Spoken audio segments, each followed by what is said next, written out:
네, 오늘 말씀의 제목은 안디옥 교회의 탄생 이렇게 정했습니다. 우리 한번 읽어보겠습니다. 같이 시작.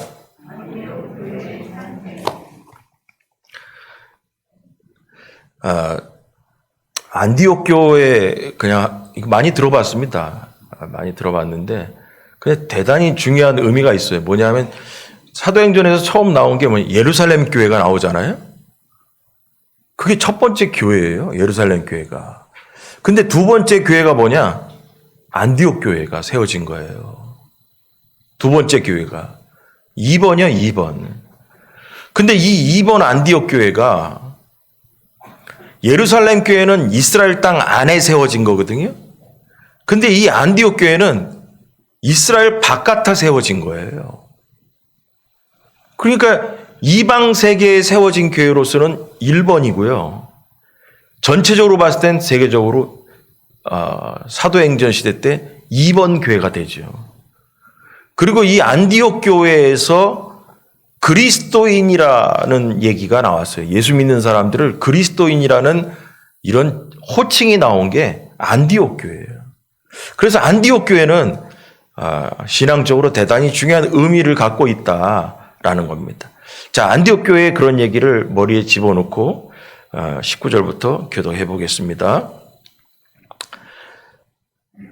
19절부터 30절까지입니다. 교도합니다. 그때의 스데반의 일로 일어난 환란으로 말미암아 흩어진 자들이 베니게와 구브로와 안디옥까지 이르러 유대인에게만 말씀을 전하는데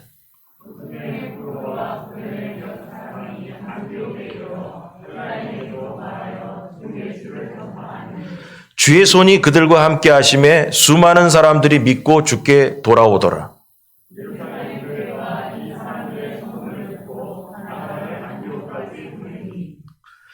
그가 이르러 하나님의 은혜를 보고 기뻐하여 모든 사람에게 굳건한 마음으로 주와 함께 머물러 있으라 권하니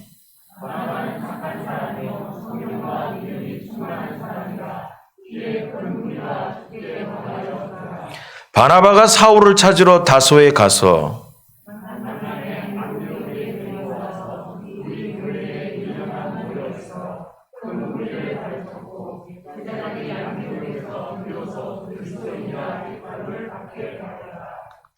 그때의 선지자들이 예루살렘에서 안디옥에 이르니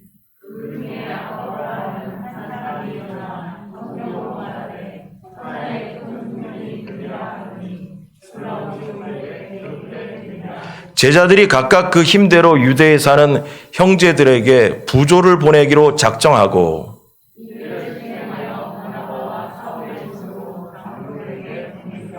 아멘. 예, 거기까지입니다. 지난주까지 배운 오늘 19절인데 18절까지 앞절을 보면 요새 배웠던 게 고넬료에 대한 이야기를 좀 배웠잖아요. 백부장 고넬료에 대한 얘기를 좀 배웠습니다. 그리고 고넬료 백부장 이방인에게 복음을 전한 것을 가지고 예루살렘의 헬라파 유대인들, 그러니까 이 사람들은 뭐냐면 예수님을 영접했지만 율법을 강조하는 예수 믿는 사람들. 알겠죠? 예수 믿지 않는 사람이 아니고 예수 그리스도를 영접하긴 했지만 율법을 철저히 지키는 성도들이 예루살렘 교회에 있었던 거예요, 그때. 그 사람들이 이제 그러는 거예요. 뭐냐면 베드로에게 야, 이방인에게 왜 이방인과 같이 교제를 하고 이방인하고 밥도 먹지 말고 같이 교제도 하지 말라고 그랬거든요. 근데 베드로가 이방인 집에 들어가서 거기서 묵고 앉아가지고 복음도 전했다고 하니까 야, 너 율법에 너 이방인과 교제하지 말고 밥도 먹지 말라고 그랬는데 거기 들어가가지고 복음도 전하고 그래서 그걸 꼬투리 잡아가지고 얘기했단 말이야. 그랬더니 베드로가 지난주에 배운 게 뭐예요? 야, 나도 원래 그 생각 알아. 아는데 문제는 뭐냐? 성령님께서 이렇게 해가지고 환상 중에 가라고 하시고 또 거기서 사람을 보내서 또 오라고 하고 고넬료도 환상을 봤다더라. 그리고 가가지고 복음을 전했더니 야, 거기서 말씀을 전하는데 성령이 임재했더라. 그래서 결국은 뭐냐? 내가 하는 게 아니라 성령님의 인도로 복음도 전해지게 된 거다. 이 얘기를 하고 나니까 그 율법주의자 성도들이 그 얘기를 듣고선 할 말이 없어졌다는 거예요. 그래서 끄트머리에 18절에 뭐라냐면 잠잠하더라. 이렇게 끝나버렸어요. 자, 그렇게 해서 잠잠했다라는 것까지 배웠습니다. 그래서 유대 땅에 사는 이방인 고넬료에게 복음 전하게 된 사건이 문제가 안 되고 잠잠하게 되니까 이제는 오늘 본문에 보니까 유대 땅 바깥에서도 이방인에게 복음 전하는 일이 이제 생기가 된 거예요. 오늘의 이야기는 이스라엘 땅 안쪽에 있던 게 아니라 이스라엘 땅 바깥쪽에서 복음이 전해지게 됐던 이야기입니다. 그래서 복음 전파에 대한 바깥쪽 얘기인데 예루살렘 교회는 고넬료 사건을 통해서 뭘 알았냐? 하나님께서는 복음을 이방인에게도 전하라고 하신 거구나. 그걸 확실히 알았어요. 전에도 알았죠. 마태복음 끝절에 뭐라 해서 예수님께서 모든 족속으로 제자를 삼아 아버지와 아들과 성령 이름으로 세례를 주고 그랬단 말이에요. 모든 족속으로 하랬는데 안 들은 척 한 거예요. 성령이 임하시면 사마리아와 땅끝까지 예루살렘과 땅끝까지 이르러 복음 전하라 했는데 성령이 마가의 다락방에 떨어져도 모르겠다 이거죠. 모른 척 했어요. 그랬는데 이 스데반 집사가 돌에 맞아 죽은 사건 이후에 뿔뿔이 온 세상으로 흩어지면서 뭐가 됐냐? 복음 전하러 나가는 사건이 나오게 됐다는 거죠. 그래서 그 중에 하나가 뭐냐면 이제 모든 족속, 땅끝까지 전하는 이스라엘 땅을 벗어나서 복음을 전하는 일이 오늘 처음 나오게 되는 거예요, 이제. 그래가지고 온 세상으로 전파되는 복음의 문제를 이제 이 사람들이, 예루살렘 교회 사람들이 듣게 된 거예요. 그러니까 스데반 집사 이후로 떠나간 사람들이, 흩어진 사람들이 여기 보니까 19절에 보면 그때 스데반의 일로 일어난 환란으로 말미암아 흩어진 자들이 이 흩어진 자들에 의해서 복음이 이방인에게 전하기 시작된 거예요. 그래서 우리 말에도 이런 말, 전화위복이라는 말 있잖아요. 우리가 경험하는 화가 종종 복으로 돌아올 때가 있다는 말인데 하나님은 이처럼 성도나 교회의 위기를 기회로 선하게 결말 맺는 일들이 많이 있다라는 거예요. 그래서 스데반 집사의 돌에 맞아 죽은 사건이 복음을 확장시키는 계기가 되었다라는 것이에요. 그래서 하나님은 핍박을 복음을 전하는 기회로 바꾸셨다라는 거예요. 그래서 오늘 이 이야기는 안디옥 교회에 대한 이야기, 안디옥 교회가 이방 교회 중에 처음으로 등장하게 되는 이야기예요. 그래서 이걸 통해서 안디옥 교회가 어떻게 해서 이렇게 핍박 중에도 교회다운 교회로, 건강한 교회로 세워질 수 있을까? 그거를 오늘 이 본문을 통해서 안디옥 교회라는 것은 도대체 어떤 교회로 이방인 교회의 첫 번째 교회로 등장할 수 있었는가? 그걸 한번 보겠다 이겁니다. 자, 1번.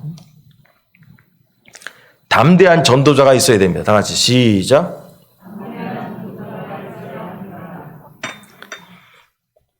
이게 뭔 말이냐면 여러분 예루살렘 교회가 스데반 집사 이후로 핍박을 당하게 되니까 성도들이 위협을 피해서 각지로 흩어졌다라고 했습니다.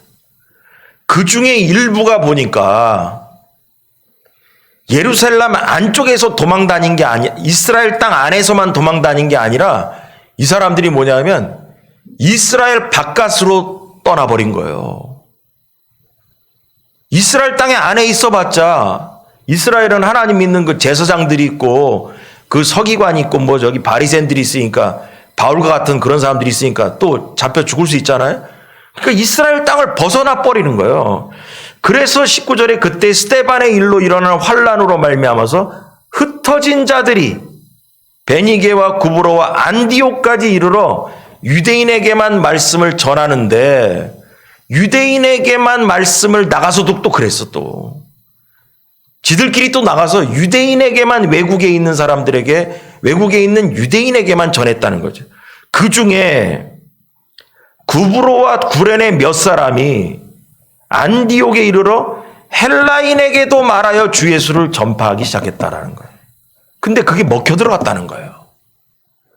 대다수의 많은 사람들은 율법을 강조하다 보니까 외국에 나가서도 유대인끼리만 복음을 전했는데 구브로와 구레네 사람, 이 사람들은 이스라엘 땅 밖에 있는 연세 드신 분들은 잘 모르는 얘기인데 디아스포라라고 이스라엘 사람인데 외국에 사는 사람들 있잖아요. 그런 사람들을 디아스포라라고 그래요. 근데 그러한 사람들이 이 구브로와 구레네 사람이 이 사람들이 안디옥에 가가지고 자기들도 이스라엘 바깥 땅에 사니까 바깥에 있는 이방인에게 전해봤다는 거예요. 복음을. 그랬더니 그 헬라인 중에 복음이 들어가더라는 거예요. 그래서 주의 손이 그들과 함께 하심에 수많은 사람들이 믿고 주께 돌아왔다. 그래서 뭐냐 하면 이스라엘 바깥에서 유대인이 아닌 사람들에게 복음이 잘 먹혀 들어가기 시작했다라는 것을 이때 알게 됐다는 거예요. 자, 그래가지고 이 사람들이 이방인들 가운데 개종자들이 나오기 시작했습니다.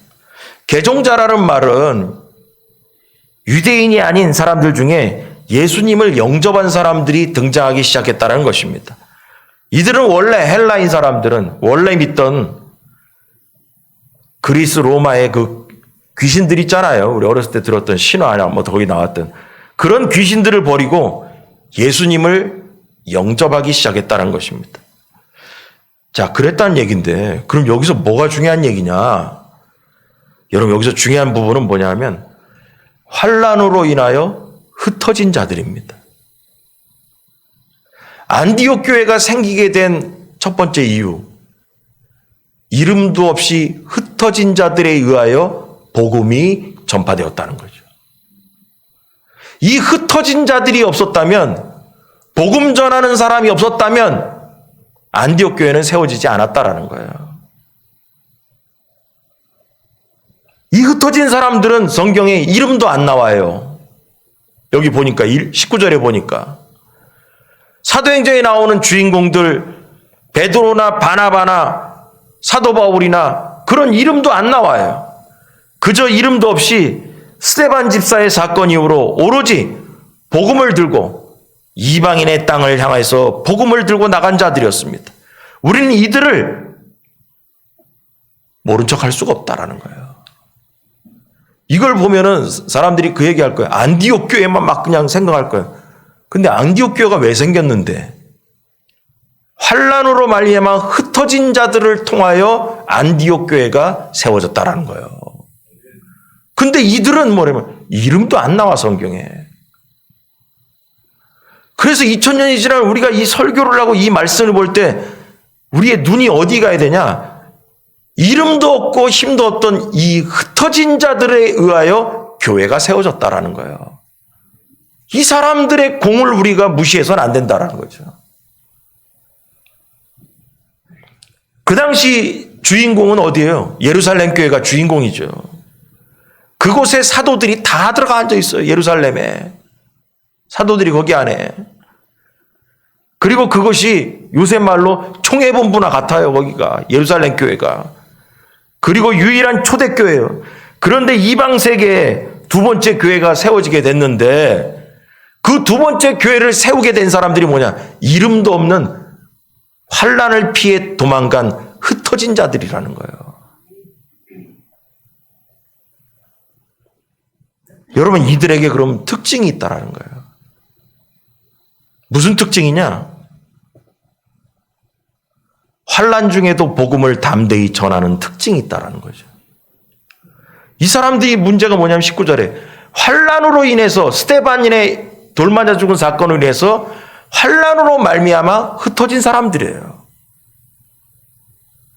환난의 환경 속에서 복음 전파의 용기가 움츠러든 게 아니라 환난 중에도 도망가면서도 뭐냐? 복음을 전했다라는 거죠.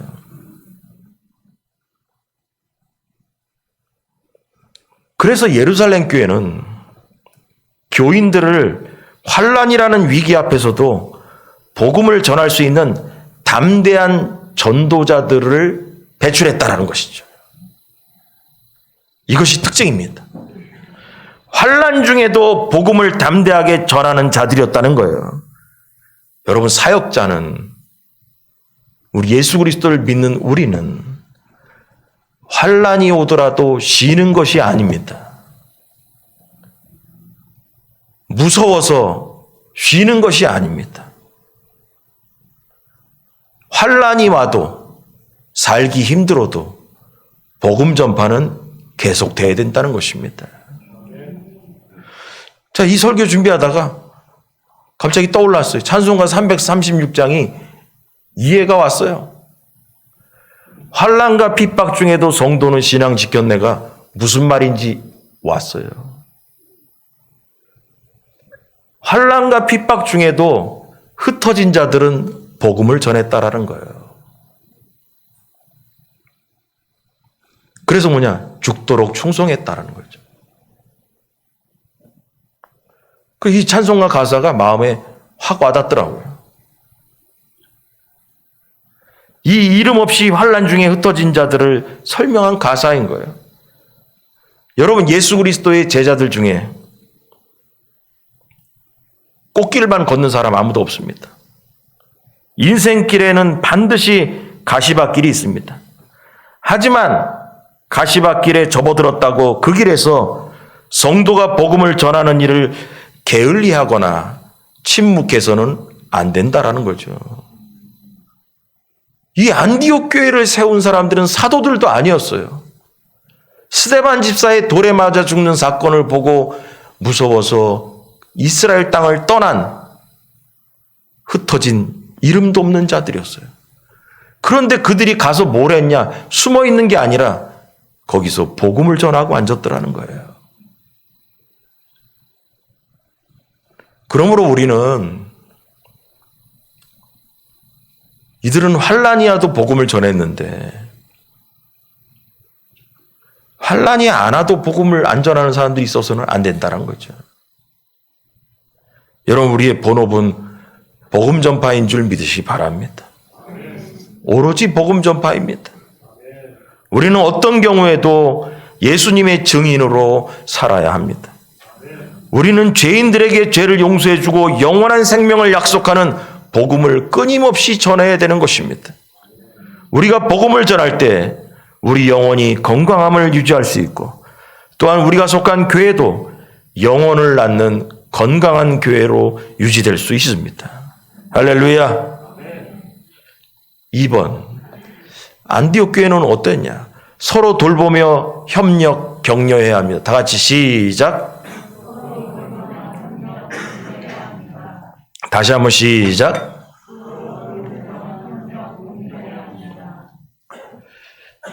여러분, 예루살렘 교회는 이 소식을 들었습니다. 안디옥에 이방인 교회가 세워졌다. 이 얘기를 듣고 이 사람들이 얼마나 흥분했겠어요. 예루살렘에만 예루살렘 교회만 있었는데, 아니 이스라엘 바깥에 안디옥에 거기에 이 교회가 세워졌다니 얼마나 이 사도들이나 예루살렘 교회 성도들이 얼마 전에 그 베드로 고넬료 사건으로 인해 가지고 이방인에게도 복음이 전파해야 된다는 게 하나님이 허락했다는 얘기를 듣고서 알았다. 끝났는데, 아니 안디옥에 교회가 세워졌다는 얘기 듣고서 얼마나 흥분했겠어요. 근데 흥분으로 끝난 게 아니에요.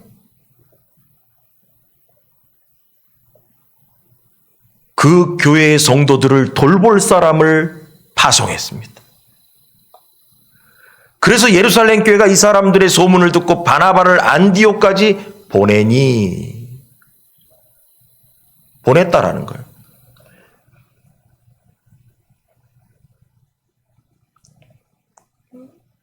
그래서 예루살렘 교회는 예수님을 믿고 또 안디옥에 믿게 된 안디옥의 새신자들을 위해서 착하고 성령과 믿음이 충만한 바나바를 파송했다라고 이렇게 나와 있습니다.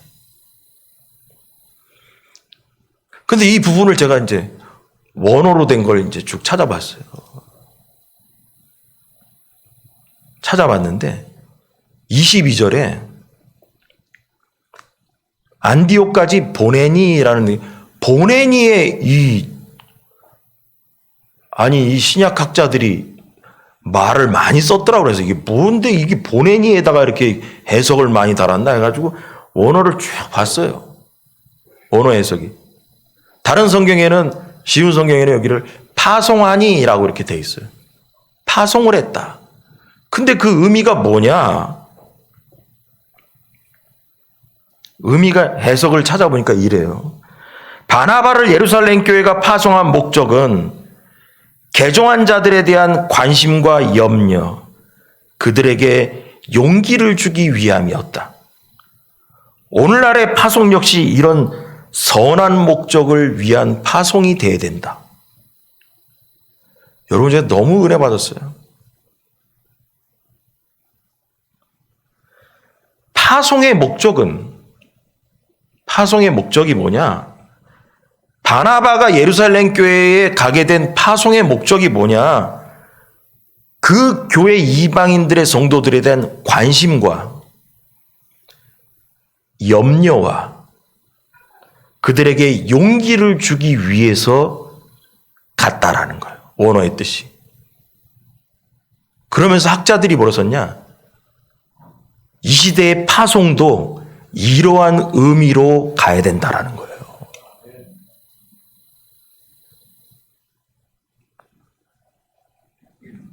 이러한 의미로 가야 된다라는 거예요. 여러분, 지난주에 필리핀 선교에 대해서 제가 간증 얘기를 하면서 우리가 가는 이유는 그 8일이라는 짧은 시간에 그들에게 우리의 가는 목적이 뭐냐? 관심을 가지고 있고 그들의 사역에 같이 걱정을 하며 격려와 용기를 주는 것이다 라고 했는데 오늘 이 본문의 이 원어의 해석을 보고 깜짝 놀랐어요. 우리의 목적이 맞았다는 거예요. 이게 무슨 얘기냐면 바나바가 그 안디옥 교회에 가서 군림하고 왕처럼 놀고 그런 게 아니라 다스리고 그런 것이 아니라 그들에게 관심을 갖고 그들에게 격려를 함으로 용기를 주고 그들의 기도 제목을 같이 나누면서 힘을 주는 그러한 게 파송의 원래 원어의 뜻이라는 거예요. 우리 선교사들이 가가지고 거기 가서 막 군림하고 어쩌고 저쩌고 하는 게 아니라 야 우리가 선교비 내주고 하니까 니들 이런 게 아니라 관심을 갖고 보살펴주고 격려하고 용기를 줘서 더욱더 안디옥 교회가 부흥할 수 있도록 힘을 돋궈주는 것. 이게 파송이라는 거예요.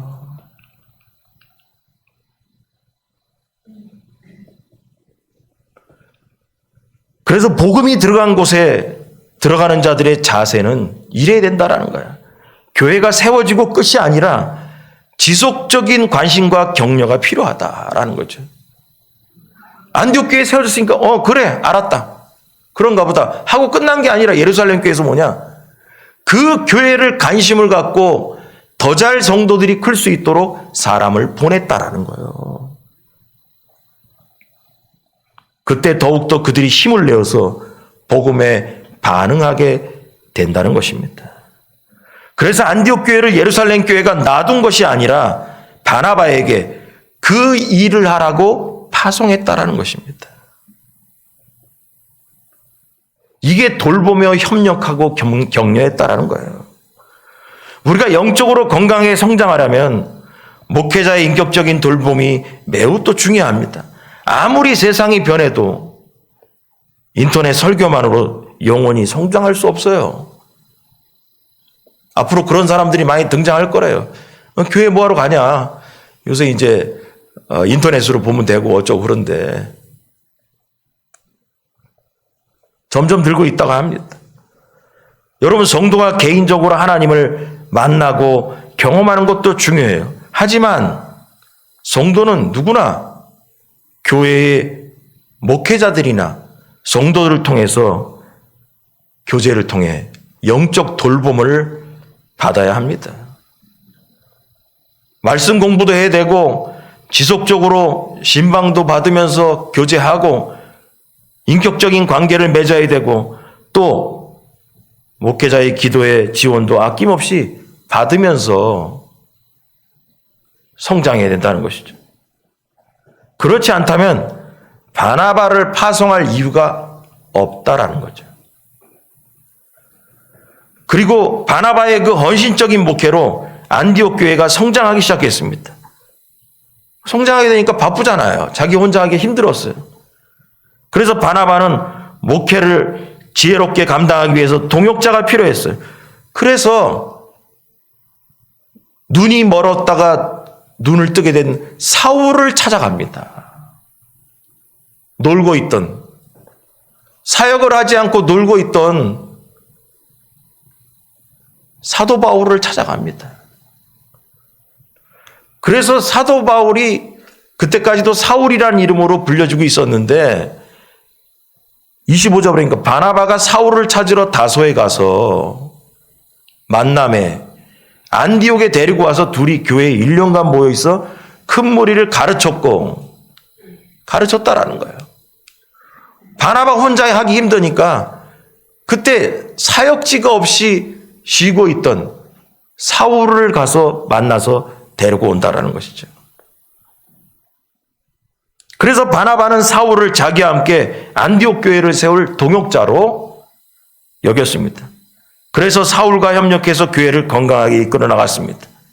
그리고 안디옥 교회에 부흥이 있게 됐습니다. 여러분, 우리가 욕심 부리느라고 어떤 교회의 일을 자기 손에 쥐고 다른 사람과 협력하지 않으면 여러분 부흥할 수가 없어요. 회사도 그렇고 모든 일 가운데 뭐냐면 같이 협력해야 성장하죠. 우리도 금세 혼자 하다 보면 피곤해지고 교회도 영적 역동성을 잃게 됩니다. 바나바는 자기를 비울 줄 아는 사람이었어요. 그래서 사울과 협력하는 동역의 관계가 가능했던 것입니다. 이걸 통해 우리는 또 뭘 생각해야 되냐? 우리도 서로 협력하는 교회가 되어야 됩니다. 협력하는 성도가 되어야 됩니다. 그리고 격려하는 성도가 되어야 됩니다. 그리고 용기를 북돋아주는 성도가 되어야 됩니다. 이게 안디옥 교회의 두 번째 얘기입니다. 자, 마지막으로 섬기는 교회가 되어야 됩니다. 다 같이 시작. 다시 한번 시작.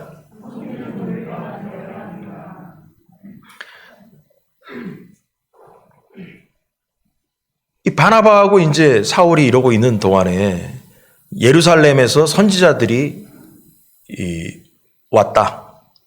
왔는데 그 중에 기도 열심히 하는 그 선지자 중에 아가보라 한 사람이 일어나서 성령으로 말하되 천하에 흉년이 크게 들겠다 해가지고 글라우디오 황제 때 그렇게 흉년이 됐다라는 거예요.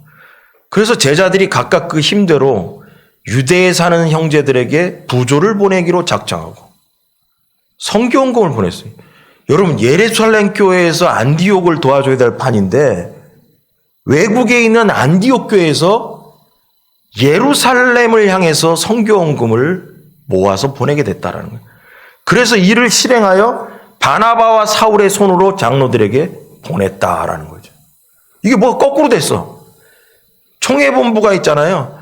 도와줘야 될 판인데 저 밑에 있는 외국에 있는 조그만 교회에서 돈을 모아서 헌금을 해가지고 이 유대에 있는 교회들을 돕기 위해서 헌금을 바나바와 사울이 그걸 들고 갔다라는 거예요.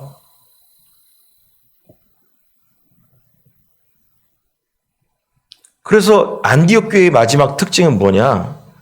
섬기는 교회다. 섬기는 교회라는 거죠.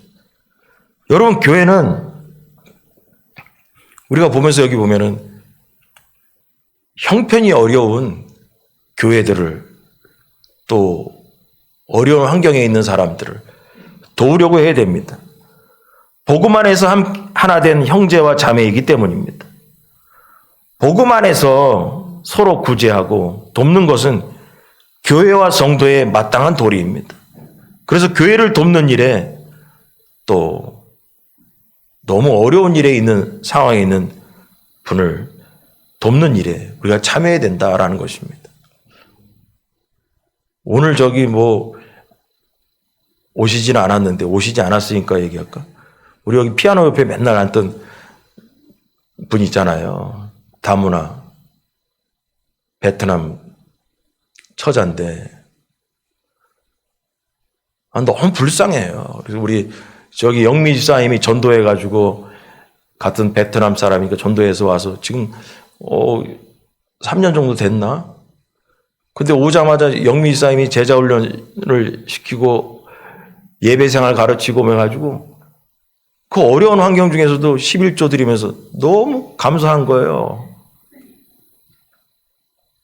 자세한 얘기 못 하겠지만. 근데 갑자기 지난주에 얘기 드리니까 여기 갑상선이 잘못돼가지고 병원에 입원해 하고 그래가지고 월급도 작은데 그래서 구제비 이렇게 해가지고 치료비 좀 쓰라고 좀 보태줬어요.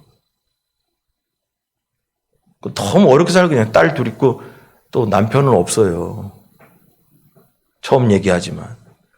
그래도 잘 나와요. 잘 나와요. 할 수 있는 대로, 우리가 할 수 있는 대로 돕는 건데, 또 재미난 일이 하나 있었어요. 요새 저기 작년인가 언제부터 목사님들 제자 훈련 이렇게 하고 있는데 여기 상산교회 목사님이 이제 와요. 근데 상산교회 목사님이 어느 날 교회 페인트 칠을 좀 해야 된다 그래서 그 페인트 칠을 어떻게 할 건데 했더니 사람 사가지고 이렇게 좀 칠하고 어쩌고 해야 돼. 그래서 제가 그랬어요. 야, 돈도 없는 교회에서 뭘 사람을 사서 하냐. 그 인건비가 얼마 그런데. 야, 네가 칠해. 나도 옛날에 다 페인트 칠 다 하고 내가 다 하고 이거 만들고 망치 들고 다 다니고 했는데 없는 교회에서 뭘 저기 사람을 사서 그거 하고 있어.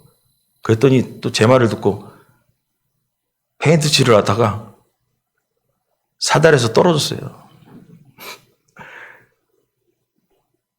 떨어져가지고 허리뼈에 금이 갔어요. 아휴, 그래가지고, 불쌍해가지고, 그래서 정모병원에 입원해가지고, 거의 한 3주인가 있다 나왔나. 지금도 걸으면 허리 아프다고 어쩌고저쩌고 그래가지고, 수술을 안 하고 그냥 붙이는 걸로 해가지고, 붙었어요.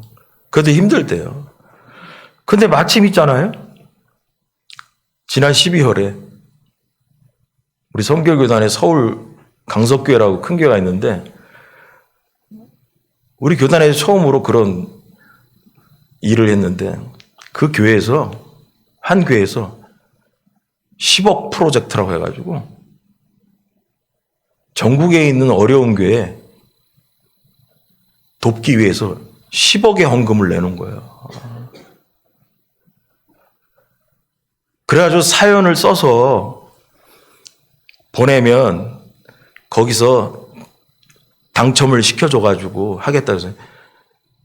그래서 신문에 보니까 우리 성교교단 신문에 보니까 100 몇십 교회가 이제 신청을 했는데 거기서 50 몇 교회가 뽑히게 됐는데 여러분 상산교회가 붙었어요. 1,000만 원 받았다니까.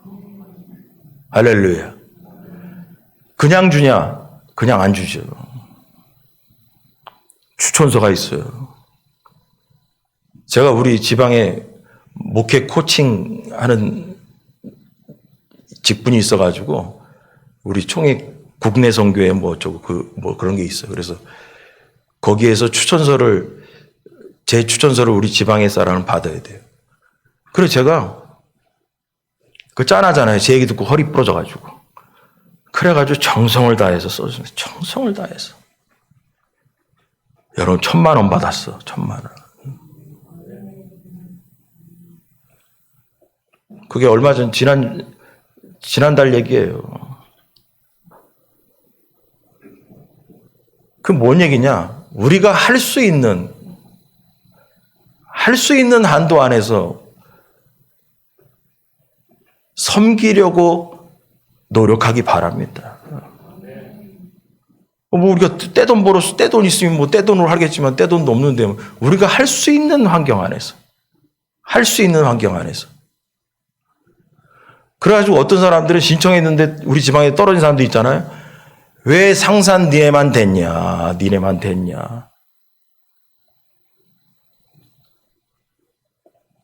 나중에는 뭐 저기 셈이 나가지고 어쩌고 저쩌고 다 끝났어. 이제 다 끝났어. 예. 우리가 할 수 있는 거를 도와야 된다는 거. 할 수 있는 거. 여러분 이게 교회만 얘기하는 게 아니에요. 여러분 가정도 우리도 뭐냐 하면 각 가정마다 우리가 할 수 있는 것이 뭘까? 할 수 있는 것. 여러분 우리 지난달에 암 걸리는 환자를 위해서 우리가 저기 헌금해가지고 모금해서 나눠드렸잖아요. 그 60만 원씩 해서 나눠드렸어요. 너무 감사하다고. 전화로만 받고 말았어요. 저기 건강하라고. 여러분 우리가 할 수 있는 수준의 것을 하면 됩니다. 그러니까 너무 큰 걸 한다고 그거 못해죠. 너무 큰 거 어떻게 합니까? 이 안디옥 교회 이것을 보면서 안디옥 교회가 왜 이 부분을 이렇게 집어넣겠어요? 누가가 이 사도행전을 쓰면서 안디옥 교회가 보니까 흉년이 됐다고 해가지고 유대에 있는 사는 형제들에게 부조를 보내기로 작정하고 바울과 사울의 손으로 장로들에게 보냈다라는 얘기 뭐냐면 이스라엘 바깥에 있는 교회인데도 자기들끼리만 잘 먹고 잘 살기 위한 게 아니라 어려운 형제자매의 교회를 위해서 헌금을 모아서 보냈다. 이러한 여유와 신앙의 믿음이 있었다라는 걸 얘기하는 거예요. 그러므로 교회도 이걸 보면서 여러분 우리나라에 보면 저기 안디옥 교회 이름 갖다 붙인 교회들 많이 있어요. 안디옥 교회. 안디옥 교회의 특징이 뭔지 알아요? 선교하는 교회예요. 그 전라도 저기 안디옥 교회를 깡통교회라고 있어요. 성도가 많은데 거기에 유명한 얘기가 있어요. 교회는 그냥 허르스름한데 나오는 헌금의 반절 이상을 선교한다는 거예요. 교회 건물을 이렇게 치장하고 있는 거 중요하지 않다라는 거죠. 여러분 그래서 뭐냐면 거기에서 안디옥 교회의 특징을 잡고 가는 사람들도 있다라는 거죠. 우리도 우리에게 주어진 달란트에 맞춰서 할 수 있는 것 하나님께서 우리에게 열어주시는 방향을 향해서 달려가면 됩니다. 여러분 가정도 여러분 인생도 조금이라도 섬기려고 하는 부분에 있어서 문을 열어놓기 바랍니다. 그렇게 함으로 우리 교회도 안디옥 교회처럼 건강한 교회가 되기를 주님의 이름 간절히 축원합니다. 우리 한번 읽고 끝내겠습니다. 1, 2, 3번. 자, 1, 2, 3번 까먹을 것 같아가지고 한번 적어놨어요. 다 같이 시작.